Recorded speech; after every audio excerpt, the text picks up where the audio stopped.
Welcome to the Stairway to Heaven. We're coming to you through the X-Zone TV channel to bring insights to the ever-changing high-frequency currents now bathing the planet and affecting us all. The source of vital information for the evolving human being. I'm Gwilda Wiyaka. The identity trap. Who are you? Really? We spend a good portion of our early lives trying to figure out who we are and our place in the larger scheme of things. As children, we're often asked, what do you want to be when you grow up? Now, there's a strange question if you really think about it. It sets us up from the get-go to identify with our occupations rather than our true nature. In most indigenous societies, children were observed closely to see what gifts and aptitudes they carried, and then apprenticed by the appropriate artisans of the tribe. Yet they were not identified by what they did so much as the spirit of who they were, often represented by a totem and/or spirit name. Just as the violinist is not the violin, but expresses through the instrument, this approach left the individual free to express the truth of their nature through whatever they happened to be doing at the time. Modern-day culture is so identified with one's occupation and station in life that we actually create subroutines around the concepts, complete with costumes and language. I spent most of my childhood overseas. I remember my puzzlement when I came stateside for 3 months and was enrolled in the local junior high so as to not fall behind in my studies. A well-meaning classmate approached me and asked, "So, what are you?" "Huh?" I intelligently responded. "No one can tell by the way you dress or the way you talk, and everyone wants to know what you are," she sagely informed. "You know, a soch, a hood, a hick, a nerd. What are you?" Ninth grader?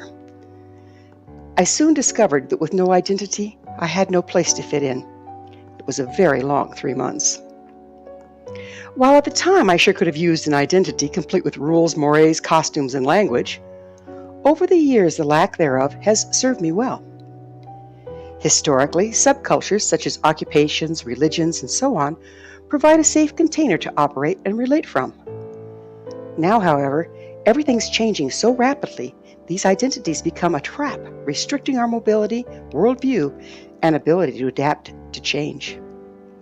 We identify with anything, be it gender, race, or occupation, we've greatly restricted not only our expression and creativity, but with it our concept of reality and ability to evolve. We actually create and live in the limited reality we've identified with. Yet, identification is a sticky widget. It's very easy not to realize the false identities we carry as we've been indoctrinated into them by our culture for generations. There's this great exercise that demonstrates this. Get a journal or a notepad and pen. At the top of the page, write, "Who am I?" Then list whatever comes to mind. Don't censor or restrict your answers. Just write down whatever comes to you.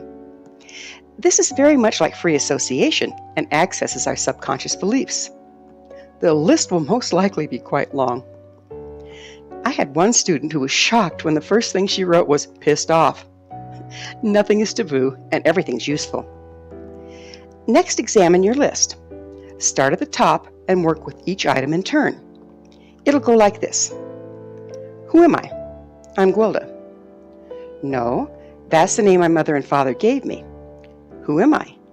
And then go to the next item on your list. I'm a teacher. No, that's my current occupation. Who am I? And so it goes. Don't be disappointed that by the end of your list you don't have the answer to the question.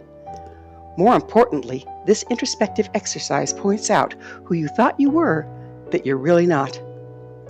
Repetition of the drill can gradually loosen the grip of false identity, freeing you to express your true nature through whatever you happen to be engaged in at the time. Just as a violinist can also be a pianist and express through the piano as well as a violin, this simple exercise will free you to take on many more expressions as they will no longer conflict with a set false identity.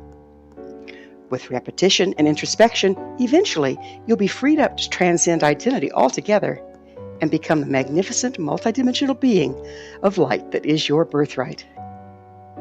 Thank you for joining me, Gwilda Wiyaka, on the Stairway to Heaven, where we provide updates on the energetic currents facilitating our evolution into conscious, powerful co-creators. Until next time, may you be blessed on your sacred path to wholeness. We are here. The time is now.